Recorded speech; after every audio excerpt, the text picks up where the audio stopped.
Hello my beautiful family केमती अच्छा आपण मैंने आशा करुँच भल थे। आज आम मंदिर स्टाइल भोजी स्टाइल पूरा ओ खटा प्रस्तुत करवा बिना प्याज रसुण में आपड़ जेकोसी ओषा व्रतर भी सेमती भी बनई खाईपारे।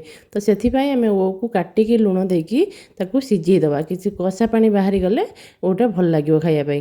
तो सीझीगला आम गोटे स्पेशल मसला तैयारी करवा जो कि पान मधुरी कला सोरिष धला सोरिष आप गोटे सोरिष नहीं पारे कंचा लंका किसी बाटिकी पूरा फाइन पेस्ट कर रखीदबा। ता आगुरी टिके ओ खटा करिया पूर्व टिके जीरा लंका गुंड आम करके रखीदबा। फ्रेश जीरा लंका गुंड देले जेहेतु भल लगे टिके अल्प टिके जीरा लंका गुंड मुझे ग्राइंडिंग कले हो पारनी तो चक्की काठी मुझे पेसिकी रखीदे।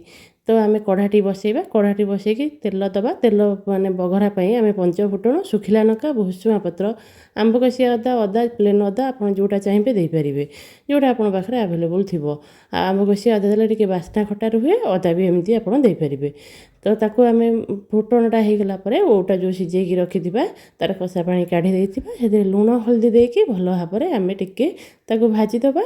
से भाजिला समय आप मिठा जी चाहूे चीनीटा को देदेवे। ये भाजिला टाइम रे चीनीटा देले आमर कलर भी भल हुए आउ भल माने यही समय चीनीटा देले तार कलरटा भल आसे। देखिपे केमती कलर हो गलानी।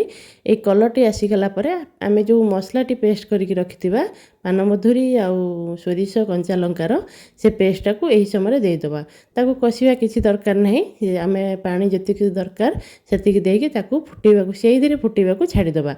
से मसलार फुटिले ओ खटाटी बहुत टेस्ट होता है बास्ना भी तार बढ़िया होता है। तो किसी कषिया दरकार नहीं से आम जी आप माने झोलटा जी चाहूे जी पानी रखा चाहूे से दरकार मुताबक पानी दे फुटा छाड़ीदे। बर्तमान ओ खटाटी पूरा रेडी हो गलानी। ताऊपर किसी कोरा नड़िया और जीरा लंका गुंड देकी आमर पूरा परफेक्ट हो गला ओ खटा।